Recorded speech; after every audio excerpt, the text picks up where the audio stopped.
Hi everybody, I'm Bill Sanders and this is Watch Cie, the art and science of watch collection. Today what I'd like to do is to take a look at some watches and movements and features from the 2025 Watches and Wonders in Geneva. And so without further ado, let's get started. Now, one of the first things, my usual attention is on the horology. Uh, the H. Moser Company had some really interesting designs and design materials that I like. And especially in this line of watches they call the Endeavor, which is sort of their upper scale line of watches.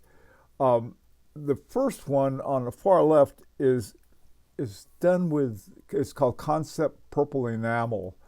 And this was the HMC Fume in Purple Haze.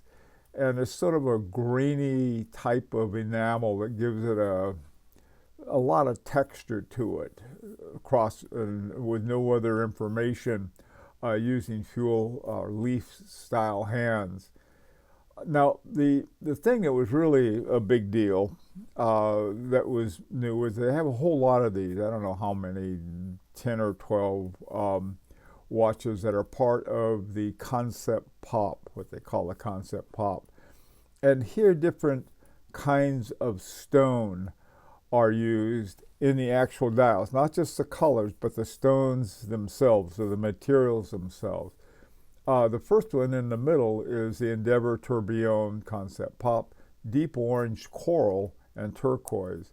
The two colors I like a lot. The orange is more of a burnt orange, and the turquoise is turquoise.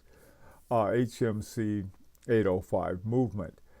The one to the right is Endeavor Small Seconds Concept Pop.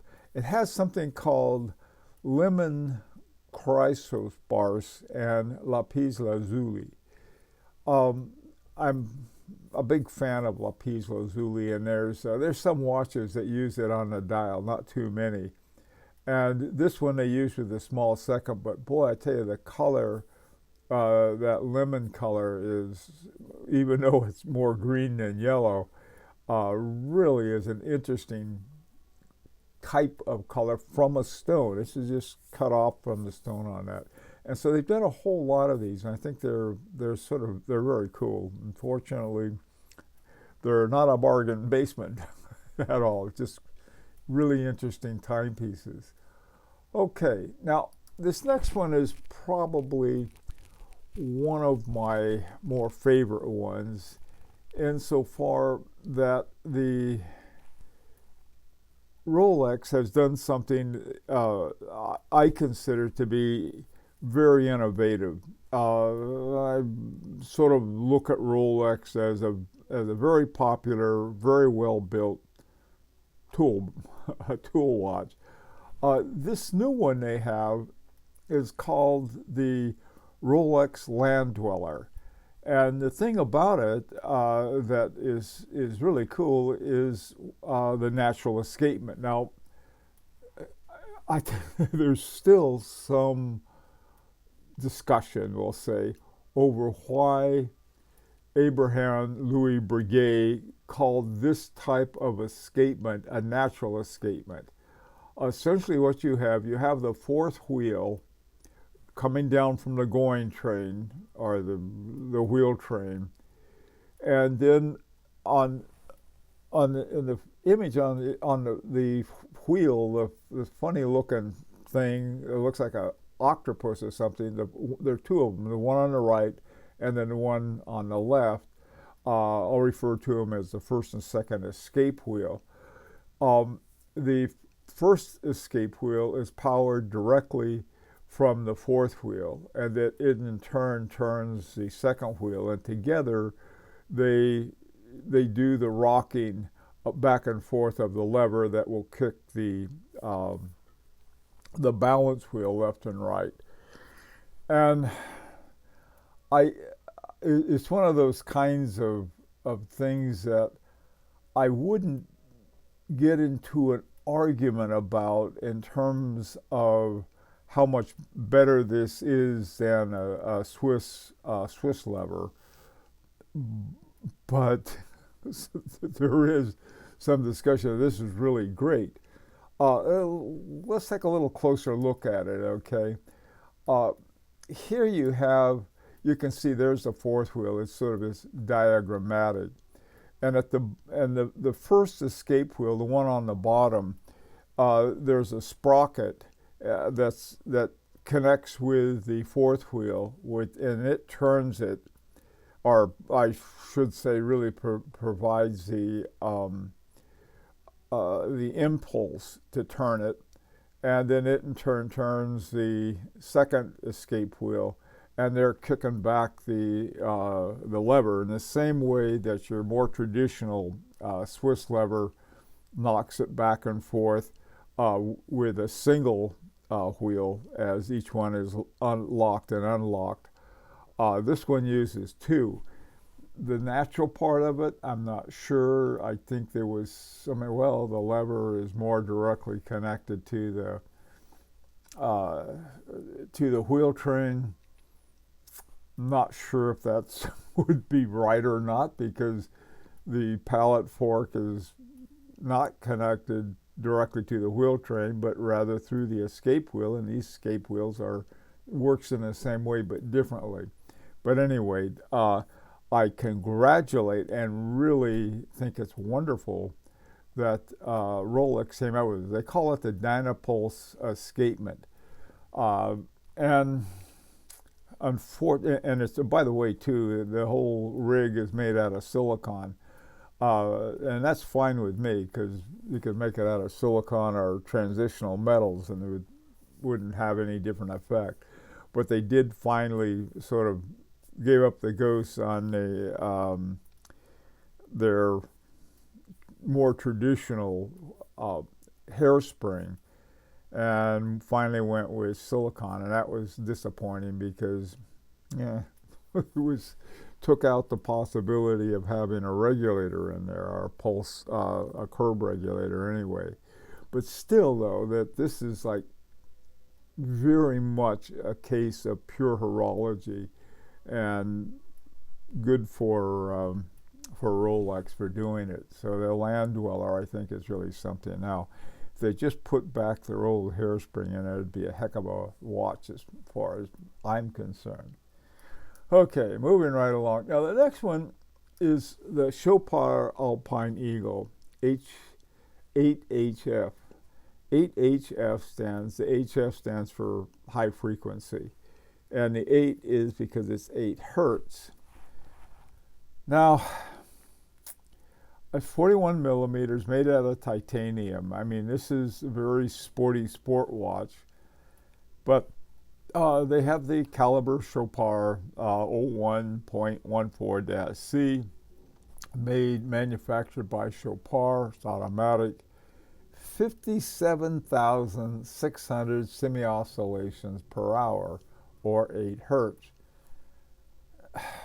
Now, since I'm one who likes the lower the hertz, the better. I would say my favorite is 18,000 semi-oscillations per hour. So what do you have this thing? To me, it's beating up the escapement like a rented mule.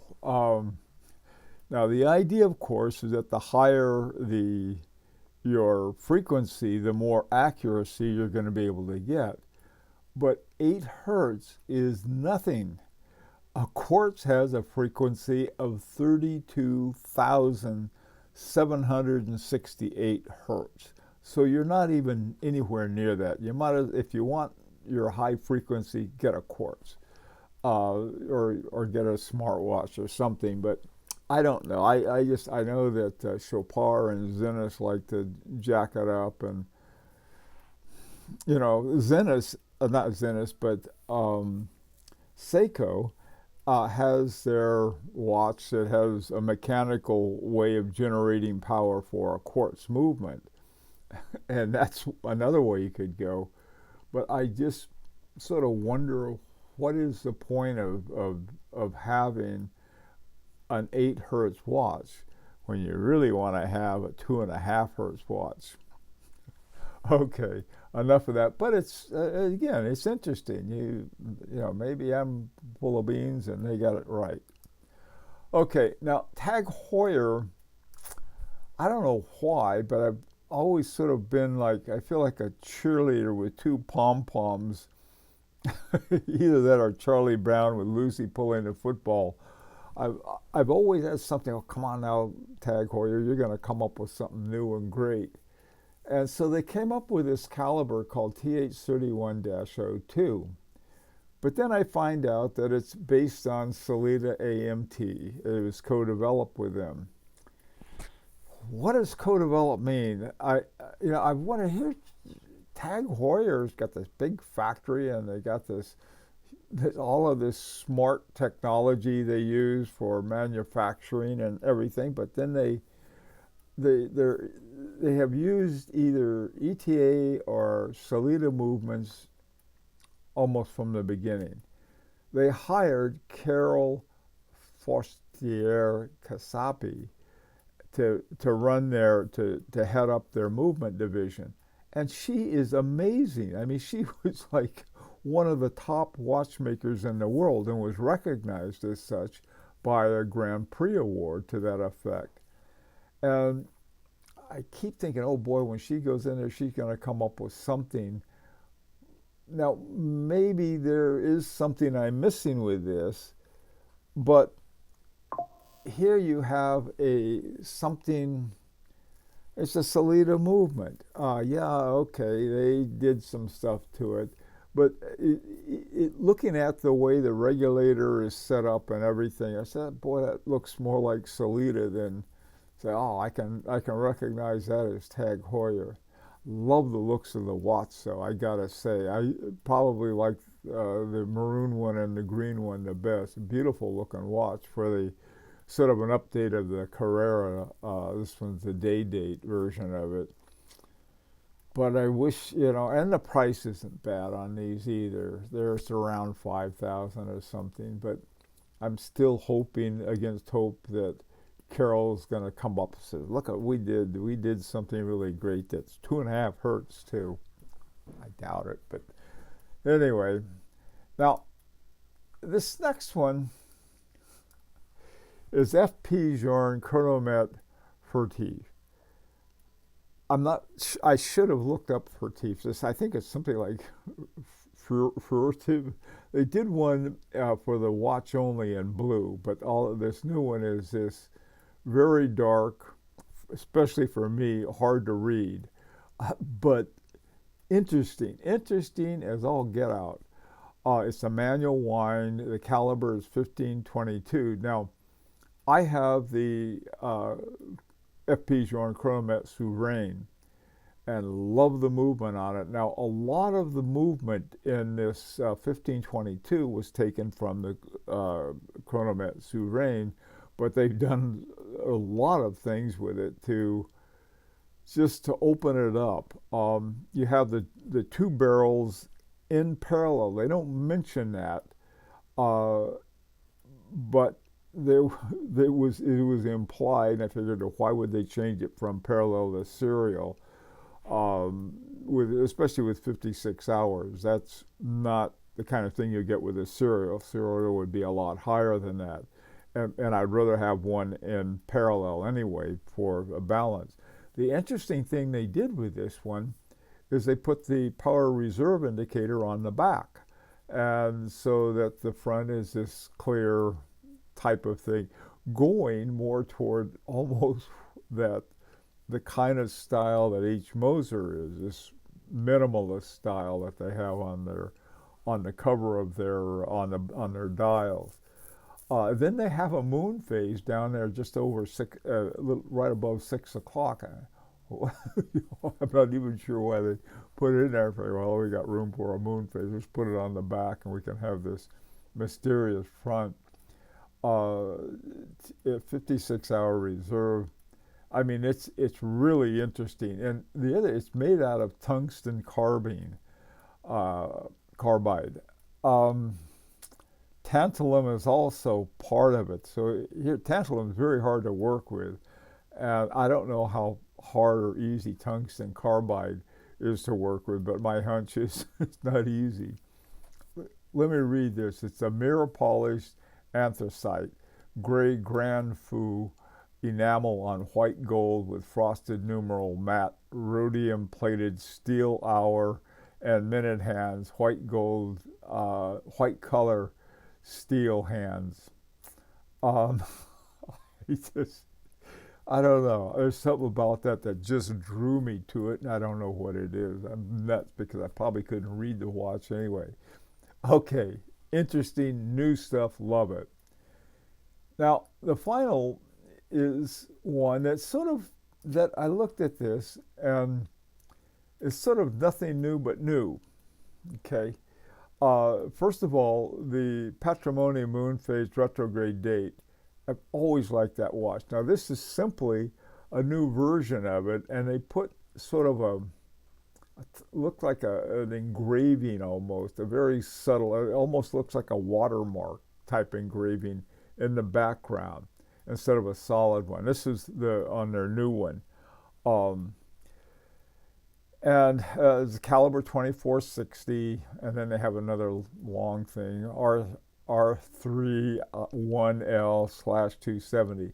Probably has to do with the retrograde element of it and the moon phase. Automatic 4 hertz, 40-hour reserve, Patrimony moon phase retrograde date.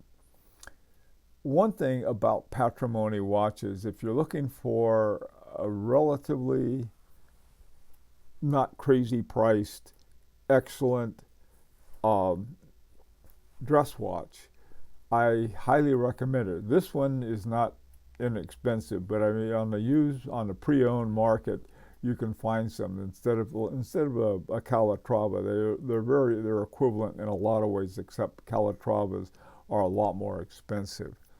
Now the final one is the Historique 222. Now I have a soft spot for the 222 because it was my first luxury sports watch was an overseas, and it was the overseas number 1 37 millimeters and steel, and so it had very close relations to this.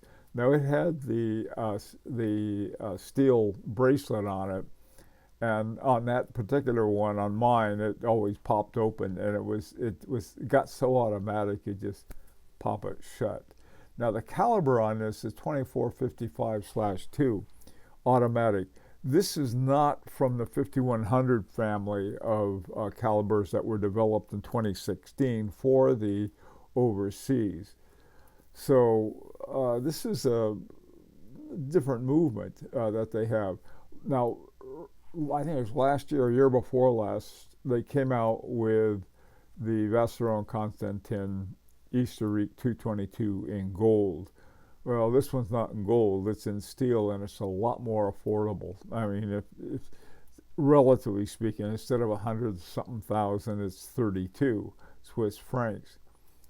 But anyway, for an interesting watch, so both of these came out. Now, saying, well, that's not much, for innovation.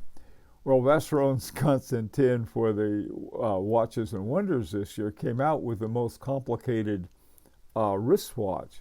I have 40 or 50 complications in the thing. The reason I didn't feature it is that, there's so few of them and they're probably so expensive. You can find out about those. But these things, I think, have a different kind of innovation. Not a lot. One simply is steel instead of gold, and the other one has sort of a celebratory watermark, I guess, in the background for it. Love them both. Like to hear your views on this, what you liked for the 2025 Watches and Wonders. Let me know. This is an opportunity to subscribe if you like. Until next time, this is Bill Sanders for Watch Art Cie, the art and science of watch collection.